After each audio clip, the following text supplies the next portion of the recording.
तो हेलो दोस्तों, मैथ जागरण में आप सबको स्वागत है। तो कैसे आप सभी? मैं आशा करता हूं कि आप सब बहुत अच्छे होंगे, मस्त होंगे और स्वस्थ होंगे। तो मैं हूं दिनेश कुमार। तो आइए आज के हम इस क्लास में देखने वाले हैं चैप्टर 1 मतलब कि बायोलॉजी का। उसमें मतलब जो ऑब्जेक्टिव बनता है, आज हम उस ऑब्जेक्टिव को जो है कवर करने वाले हैं।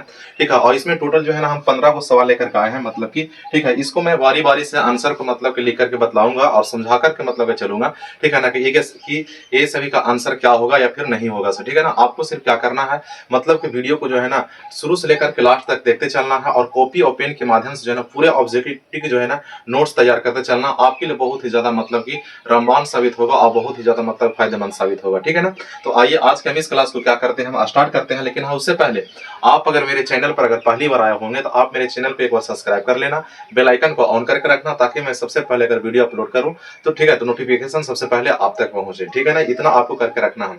अगर आपको अच्छा लगता है मेरा वीडियो तो लाइक जरूर कर दीजिएगा, कमेंट जरूर कीजिएगा, कमेंट करना ना भूलिएगा, ताकि मैं आपके कमेंट को देखकर जो है ना नेक्स्ट वीडियो में और एनर्जी से और बहुत ही अच्छे ढंग से मैं बतलाने का काम करूं। ठीक है, कहीं पर अगर गलत होगा तो माफ कीजिएगा, मैं नेक्स्ट वीडियो में जो है उसको सुधारने का मैं कोशिश करूंगा। ठीक है, तो आइए मैं आज के क्लास को स्टार्ट करता हूं। हमारा टोटल 15 सवाल है और 15 सवाल को जो है मैं बारीकी से बतलाने की कोशिश करूंगा, पॉइंट टू पॉइंट मतलब इसको डील करूंगा मैं। ठीक है ना, और सारा का सारा जो है ना मतलब ऑब्जेक्टिव के तौर पर देखने के लिए मिलेगा ही मिलेगा मेरे भाई। ठीक है ना, उसको पहले छाटना होता है, कैसे आपको ऑब्जेक्टिव छाटना है नहीं छाटना। ऑब्जेक्टिव छाटने के लिए हर किसी के पास कला नहीं होता है। ठीक है ना, आप जो है ना अनुमान लगा करके देख सकते हो, आपके पास किताब पड़ी होगी, आप वहां से जो है ना लेसन 1 से कितना ऑब्जेक्टिव छाट सकते हो अपने माध्यम से, आप खुद बता दो। ठीक है ना, संभव नहीं है। ठीक है, हर किसी के पास उतनी जो है ना मतलब कि माइंड जो है केंद्रित नहीं होता है कि हम ऑब्जेक्टिव सवाल कैसे हम छाटे या फिर नहीं छाटे से। ठीक है, तो आइए आज हम इसमें जो है टोटल 15 सवाल जो है, और चैप्टर 1 का जो है टोटल 3 से 4 जो है ना मेरा एपिसोड होने वाला है, मतलब कि वीडियो होने वाला है। ये पार्ट 1 के रूप में है। ठीक है ना, मैं पार्ट टू पार्ट जो है क्या करने वाला हूँ, बनाने वाला हूँ। देखिए, पहला हमारा सवाल है, कहता है कि उभयलिंगी या द्विलिंगी जंतु कहते हैं। मतलब कि उभयलिंगी और उभयलिंगी को ही द्विलिंगी कहते हैं। द्विलिंगी का मतलब होता है क्या, जैसे पहले समझिए। द्विलिंगी का मतलब होता है कि जिसमें दोनों लिंग शामिल है। ठीक है ना, मतलब कि स्त्री का भी गुण है उसमें हो और पुरुष का भी गुण हो। ठीक है, तो जिसमें स्त्री और पुरुष दोनों का गुण होता है ना, उसको चाहे तो उभयलिंगी कहते हैं, चाहे तो उसको द्विलिंगी कहते हैं। बात समझ में आ गया ना। तो दुनिया में सोचिए ऐसा जीव है, ठीक है, मतलब कि कौन है कि जिसमें एक लिंगी और द्विलिंगी दोनों होता है, जंतु में हमको बताना है। ठीक है ना, तो हो जाएगा हमारा केचुआ। क्या हो जाएगा? केचुआ हो जाएगा। ठीक है, तो इसका आप आंसर लिख लीजिएगा केचुआ। क्या लिख लीजिएगा? केचुआ लिख लीजिएगा। ठीक है ना, आप इसे लिख लीजिए यहाँ पे केचुआ करके लिख लीजिए। ठीक है, इसका आंसर क्या होगा? तो आप कहोगे केचुआ होगा सर। क्या होगा? केचुआ हो जाएगा। ठीक है ना, चलिए यहाँ पर हम लिख लिए केचुआ। ठीक है, अभी थोड़ा सा ड्रॉप डाले हैं जिसके कारण जो नहीं चल पा रहा है सही से।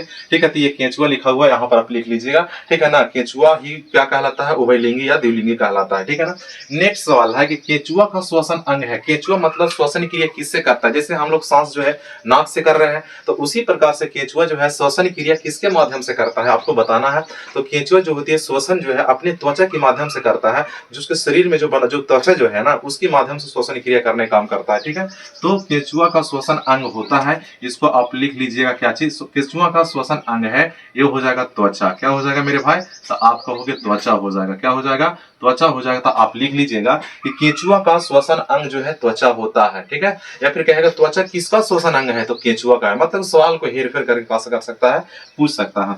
अगला सवाल है, कहता है कि स्वपोषी पोषण के लिए कितने पोषक तत्वों की आवश्यकता पड़ती है? मतलब कि जो स्वपोषण क्रिया, जिसमें स्वपोषण क्रिया होती है, मतलब कि जो भोजन अपना स्वयं संश्लेषित करता है, उसके लिए कितने घटक की आवश्यकता पड़ता है, कितने तत्वों की जरूरत पड़ता है? तो आप कहिएगा 4 तत्वों की जरूरत पड़ता है। ठीक है ना, तो स्वपोषी पोषण के लिए कितने पोषक तत्वों की आवश्यकता पड़ती है? तो आप कहिएगा 4 पोषक तत्वों की जरूरत पड़ती है। कितने?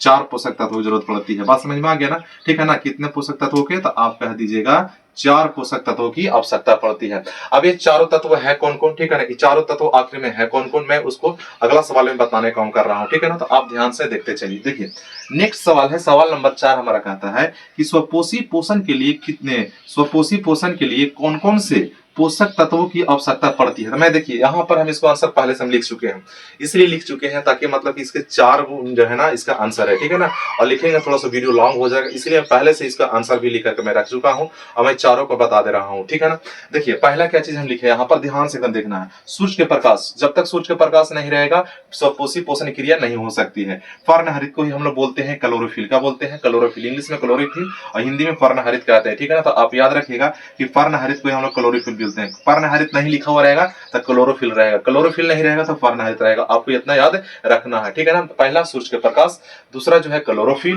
और तीसरा यहाँ पर देखिए CO2। CO2 का मतलब होता है कार्बन डाइऑक्साइड होता है। क्या होता है मेरे दोस्त? तो कार्बन डाइऑक्साइड होता है। और 4 ने हमारा H2O है। H2O का मतलब होता है जल, जिसको हम प्रतिदिन अपने जीवन में क्या करते हैं, मतलब कि पीने का, मतलब कि यूज करने का काम करते हैं, ठीक है ना। चलिए अगला सवाल पर हम चलते हैं। सवाल नंबर 5 कहता है ग्लूकोज का सूत्र क्या होता है, ठीक है ना। ग्लूकोज का सूत्र क्या होता है, बात समझ में आ रहा है ना। तो ग्लूकोज का सूत्र होता है, आपको बताना है, ठीक है। आपको इसको नोट भी कर लेना है, लिख भी लेना है कि ग्लूकोज का सूत्र होता है C6, ठीक है, C6H12O6 होता है। क्या होता है? C6H12O6 होता है ग्लूकोज का, मतलब कि फार्मूला ग्लूकोज का सूत्र होता है। कहीं पर ही बायोलॉजी में, ठीक है ना, मतलब केमिस्ट्री में कहीं पर मतलब कि लिखा हुआ रहेगा C6H12O6, तो आपको समझना है मेरे दोस्त, मेरे भाई, ठीक है, कि ग्लूकोज के बारे में वर्णन कर रहा है, मतलब ग्लूकोज के बारे में पूछना चाह रहा है, ठीक है ना। ग्लूकोज यहाँ पर लिखा हुआ है, ठीक है।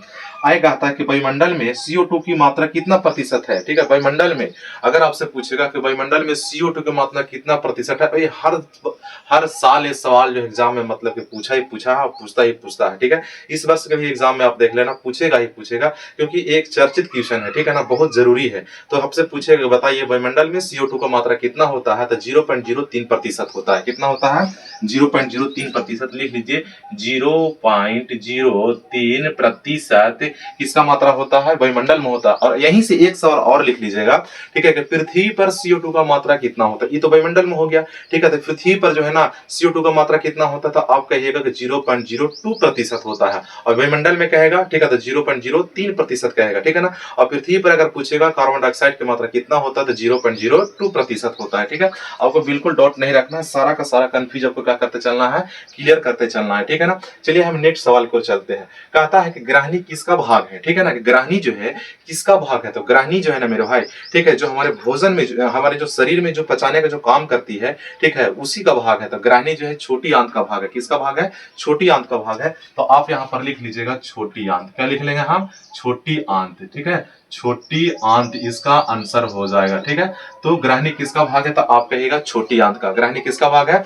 छोटी आंत का। छोटी आंत में क्या होता है? भोजन का संपूर्ण रूप से पाचन होती है, ठीक है। आपसे कोई पूछेगा कि बताइए भोजन का जो है पाचन संपूर्ण रूप से कहां होता है, मतलब पूरा के पूरा जो भोजन कहां पर पच जाता है, तो हमारी छोटी आंत में पच जाता है, ठीक है ना। अगला सवाल देखिए, अगला सवाल लिखा हुआ वहां पर कि आहार नाल का सबसे लंबा भाग कौन होता है, ठीक है। तो आहार नाल का सबसे लंबा भाग को हम लोग ही छोटी आंत ही कहते हैं, जहां पर जाकर के भोजन जो है पूर्ण रूप से क्या होती है, पचने का काम करता है, ठीक है ना।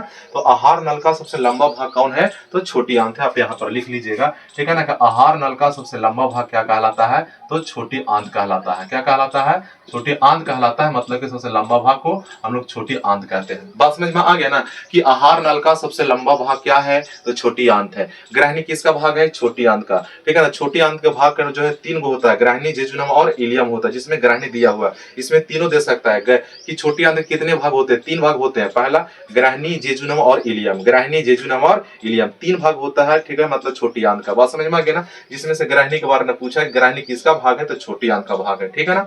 चलिए अगला सवाल है, कहता है कि पूर्ण रूप से भोजन का पाचन कहाँ होता है। जैसे भोजन विशेष रूप से नहीं पचा, ठीक है ना, सबसे पहले मुख ग्रास नली में आया, ठीक है ना, उसके बाद जो है कहां पर स्टोर होगा। मतलब कहने का है कि भोजन जो है संपूर्ण रूप से पूरा का पूरा भोजन कहां पर जाकर के पचने का काम करता है, तो पूरा का पूरा भोजन हमारे पेट के अंदर में जो है, मतलब कि छोटी आंत में ही पचने का काम करता है। तो आप यहाँ पर लिख लीजिएगा कि पूर्ण रूप से भोजन का पाचन कहाँ होता है, तो छोटी आंत में ही होता है। कहां पर होता है? छोटी आंत में होता है, ठीक है। इसका आंसर क्या होगा, तो छोटी आंत हो जाएगा। बात समझ में आ गया ना। चलिए अगला सवाल कहता है, अगला सवाल कहता है कि कौन सा एंजाइम जो है वसा का पाचन करता है, ठीक है। देखिए हम जैसे खाते हैं तो हमारे शरीर में कभी कभी कार्बोहाइड्रेट मिलती है, ठीक है ना, वसा मिलती है, प्रोटीन भी होती है। तो सबको पचाने के लिए एंजाइम अलग अलग है, सबका एंजाइम एक जैसा नहीं है। अगर सब एक ही एंजाइम से पच जाती, ठीक है ना, तो हम लोग को भोजन पचाने के लिए जो है हर चीजों को जरूरत नहीं पड़ता, ठीक है ना। तो भोजन को लिए सब अलग अलग एंजाइम की आवश्यकता पड़ती है, ठीक है ना। कौन सा पोषक तत्वों के लिए कौन सा एंजाइम की आवश्यकता पड़ता है, ठीक है, उसी प्रकार से भोजन पचने का काम करता है। तो कहता है कौन सा एंजाइम जो है वसा का पाचन करता है। अगर आपसे पूछेगा वसा, वसा कहने का मतलब फैट, ठीक है, जिसको चर्बी बोलते हैं, ठीक है ना। तो फैट को मतलब के पाचन करने के लिए हम लोग लाइपेज एंजाइम का जो है ना हम लोग क्या करते हैं, मतलब लाइपेज एंजाइम जरूरी है। कौन से एंजाइम? लाइपेज, ठीक है, लाइपेज होना चाहिए तब जाकर के जो है ना वसा का पाचन होगा। लाइपेज किसका? लाइपेज का होना चाहिए ठीक है ना, लाइपेज जो है एंजाइम होना चाहिए, तो भी जाकर के हमारा क्या हो सकता है, भोजन पच सकता है, ठीक है ना। बस में गया ना, यहाँ तक आपको याद रखना है कि वसा के लिए लाइपेज। अगला सवाल कहता है कि पेप्सिन या ट्रिप्सिन एंजाइम किसका पाचन करता है, मतलब कि जो एंजाइम है पेप्सिन या ट्रिप्सिन दोनों एक ही है, ठीक है ना, कि पेप्सिन या ट्रिप्सिन जो है एंजाइम जो है किसका पाचन करता है, जिस प्रकार से वसा को पचाने के लिए लाइपेज की आवश्यकता पड़ा, ठीक है, तो उसी प्रकार से जो है पेप्सिन या ट्रिप्सिन को पचाने के लिए मतलब कि पेप्सिन और ट्रिप्सिन जो है किसका पाचन करता है, तो प्रोटीन का करता है। किसका करता है? प्रोटीन करता है। तो यहाँ पर लिख लीजिए प्रोटीन का पाचन, ठीक है, किसका होता है? प्रोटीन का होता है। किसका होता है मेरे भाई? तो प्रोटीन का होता है। आपका इसका सही जवाब हो जाएगा, ठीक है। मतलब कहने का है कि लाइपेज जो होती है किसका पाचन करता है? वसा का पाचन करता है। और प्रोटीन जो है किसका पाचन करता है? प्रोटीन जो है, प्रोटीन किसके द्वारा पचता है, ठीक है ना। प्रोटीन को पचाने के लिए क्या चीज जरूरत पड़ता है, मतलब पेप्सिन या ट्रिप्सिन का, ठीक है ना। या फिर कहेगा कि पेप्सिन या ट्रिप्सिन एंजाइम किसका पाचन करता है, तो प्रोटीन करता है। मतलब कि सवाल को आंसर को क्वेश्चन बना देगा, कभी क्वेश्चन को आंसर बना देगा, ठीक है ना। चलिए सवाल नंबर हम 12 पर चलते हैं। सवाल नंबर 12 कहता है कि प्रकाश संश्लेषण की क्रिया किस समय होती है, ठीक है। प्रकाश संश्लेषण की क्रिया जो है किस समय होता है, रात में होता है कि दिन में होता है, ठीक है, सवाल यही पूछ रहा है। तो आप कहिएगा कि प्रकाश संश्लेषण क्रिया जो होती है दिन में होती है। कब होती है? दिन में होती है, ठीक है। तो यहाँ पर लिख लीजिए शुभ दिन में, ठीक है ना। कब लिख लेंगे हम लोग? दिन में, ठीक है। प्रकाश संश्लेषण क्रिया कब होती है, तो दिन में होती है, ठीक है ना। प्रकाश संश्लेषण क्रिया दिन में ही होती है, ठीक है। बात समझ में आ गया। रात में प्रकाश संश्लेषण क्रिया नहीं होती है, आपको याद करके रखना। आपको ऑप्शन में फंसाएगा कि दिन में होता है या रात में होता है, ऑप्शन फिर दे देगा कि दिन और रात दोनों में होता है या इनमें से कोई नहीं, ठीक है ना। इस प्रकार से ऑप्शन देगा आपके। अगला सवाल तेरा कहता है कि कवक में पोषण की कौन सी विधि होती है। जो कवक जो है ना अपना भोजन किस प्रकार से ऑब्जर्व करता है, बनाने काम करता है, तो कवक में जो है पोषण की कौन सी विधि होती है, तो आप लिखिएगा कि जो कवक जो होता है मतलब कि सड़े गले जीव जंतुओं के द्वारा जो भोजन प्राप्त करता है, इसलिए हम उसको मृत जीवी कहते हैं। किसके?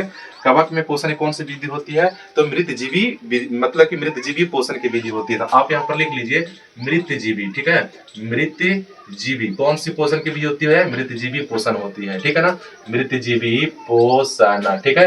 कौन सा पोषण होता है, तो आप कहोगे मृत जीवी पोषण होता है। किसमें? कवक में। कवक में पोषण की कौन सी विधि, तो मृत जीवी पोषण होती है, ठीक है ना। बात समझ में आ गया। अगला नंबर सवाल कहता है, मतलब कि 14 नंबर सवाल, कि ऑक्सीजन का परिवहन कौन करता है हमारे पूरे बॉडी में, जो है ना ऑक्सीजन का परिवहन कौन करता है, ठीक है। तो हमारे बॉडी में जो है ऑक्सीजन का परिवहन जो है मतलब वाहक, या फिर कहेगा यहाँ से ऑक्सीजन का वाहक कौन करता है, ठीक है। ऑक्सीजन का परिवहन कौन करता है, तो आप कहिएगा आरबीसी। कौन करता है? आरबीसी, ठीक है ना, रेड ब्लड सेल जिसको बोलते हैं हम लोग, आर, ठीक है, बी और यहाँ पर सी लिख लेंगे। तो आर का मतलब होता है रेड, और बी का मतलब होता है ब्लड, और सी का मतलब होता है सेल। इसी को हिंदी में कहते हैं लाल रक्त कोशिका, ठीक है, आरबीसी। बात समझ में आ गया ना, कि आरबीसी का जो है ना अगर यहाँ से पूछेगा तो आरबीसी का फुल फॉर्म क्या होता था, आप कहिएगा रेड ब्लड सेल, मतलब कि लाल रक्त कोशिका या फिर लाल रक्त कणिका भी इसको हम लोग बोलते हैं, ठीक है ना। चलिए एट लास्ट सवाल है 15 नंबर सवाल, कि आरबीसी का जीवन काल कितना होता है, मतलब कि आरबीसी जो है ना कितना दिन तक जीवित रह सकता है, ठीक है। बात समझ रहा है ना। तो आरबीसी जो है कितना दिन तक जीवित रह सकता है, तो आप कहिएगा कि आरबीसी का जीवन काल जो है 120 दिन का होता है। कितना दिन का होता है, तो 120 दिन का होता है, ठीक है। तो इसका सही जवाब क्या हो जाएगा मेरे भाई, 120 दिन हो जाएगा, ठीक है, 120 दिन हो जाएगा। कितना दिन होगा, 120 दिन हो जाएगा। तो मैं इस प्रकार से जो है 15 के 15 सवाल को जो है ना आंसर के साथ मैं बतलाने का काम किया, ठीक है। तो आपको कैसा लगा आप वीडियो के माध्यम से बता सकते हो, ठीक है ना। अगर आपको इसी प्रकार से और नए नए मतलब कि ऑब्जेक्टिव चाहिए और इसी प्रकार से नए नए वीडियो चाहिए, तो आप मुझे कमेंट बॉक्स में कमेंट करना। मैं इसी प्रकार से नए नए वीडियो लाने के लिए मैं तैयार हूं, ठीक है, और बहुत ही अच्छे ढंग से मैं बताने की कोशिश करूंगा। हर एक मतलब के सवाल को जो है ना अच्छे से समझा करके बताने की कोशिश करूंगा। तब तक इतना ही, फिर मिलेंगे आपसे अगले वीडियो में। जय हिंद।